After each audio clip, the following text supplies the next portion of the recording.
At this moment, notice that your mouth has probably produced saliva.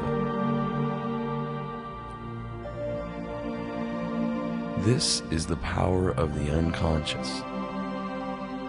Just by imagining this tangy lemon, without actually having bitten into one, the unconscious produced a physical response. So, as we do these positive affirmations and list the things we're grateful for, really imagine the way you would feel if you were wholeheartedly appreciative of all the gifts that you've received, knowing that this gratitude would only bring you more abundance. So when we do the positive affirmations, really slow down and let the thoughts resonate inside your mind and your body.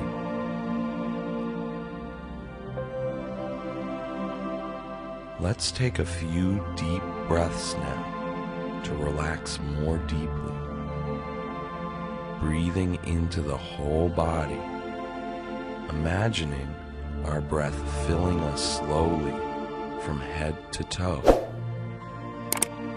So let's inhale deeply and release. Inhale and release. Inhale. Really fill your body with healing oxygen. Release. Inhale and exhale, letting go of any fears, worries, or cares for the next few minutes. Continue to breathe deeply, setting your own slow, comfortable rhythm.